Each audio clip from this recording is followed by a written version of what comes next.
ప్రజలు ఆయనను చూసి ఆయనతో మాట్లాడుచు వారు వారిని ధైర్యపరుస్తూ ఉండెను.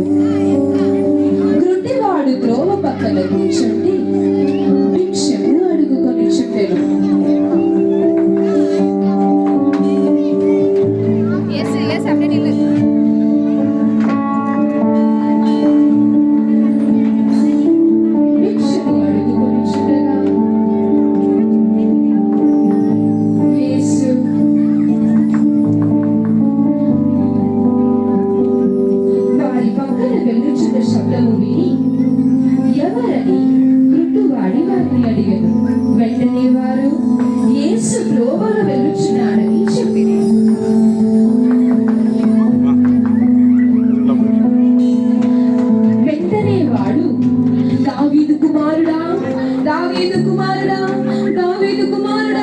నన్ను కరుణించు అయ్యా అని కేకులు వేసెను.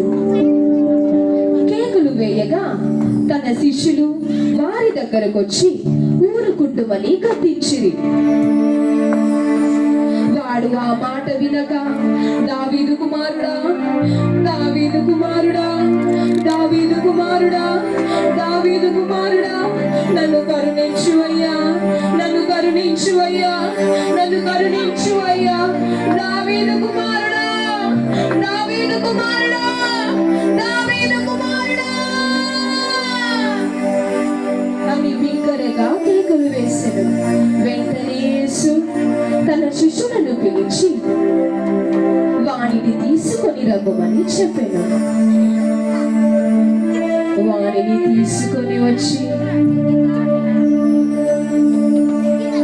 ఆయన చేతులను పరలోకము వైపు తెరచి, వెంటనే వాడు, దావీదు కుమారుడా, నేను చూడలేని పరిస్థితిలో ఉన్నానయ్యా, నేను చూపులేని పరిస్థితిలో ఉన్నానయ్యా, నేను చూడలేనయ్యా, నేను ఎలా ఉన్నానో, ఇదో వీరందరూ ఎలా ఉన్నారో నాకు తెలియదు ప్రభువా, నాకు ఒక్కసారి చూపియు అయ్యా అని బిగ్గరగా కొనెను.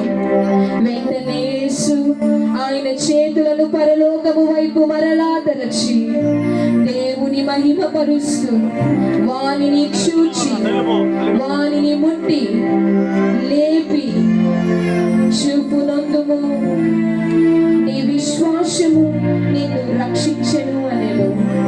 వెంటనే వాడు చూపు నొంది దేవుని మహిమ పరచెను.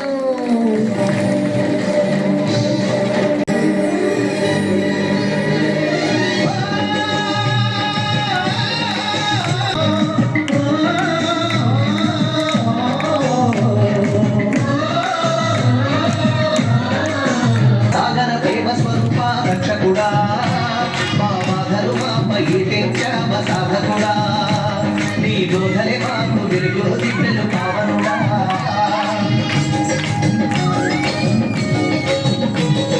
కరుణా సాగర ప్రేమ స్వరూప రక్షకుడా, మా బాధలు మాపై తెచ్చామ సాధకుడా, నీ బోధలే మాకు వెలుగు దివ్యలు పావనుడా.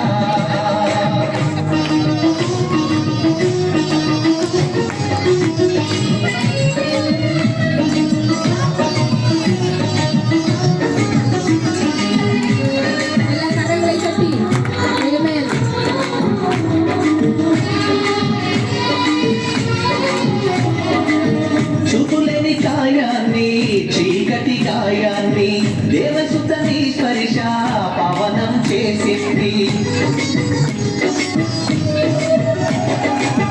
నామోము దీపాలు నీ మహిమ చే వెలిగే, వెలిగిన నేత్రాలు వెలుగుడా నిన్ను గాంచి మధవశముందాయి ఓ ప్రభువా, జన్మం తరించే తాపసుడా, ప్రార్థన చేకొనుమా పరిశుద్ధ తేజుడా, కరుణా సాగర ప్రేమ స్వరూప రక్షకుడా, మా బాధలు మాపై తెచ్చావ సాధకుడా, నీ బోధలే మాకు వెలుగు దివ్యలు పావనుడా.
కడిగి దోషిగా నిలిపింది. మాదీన గతిని చూసి దేవలోకము నుండి ఎటెంచినావయ్యా వెగు చుక్కోలే నీవు రోగ పీడన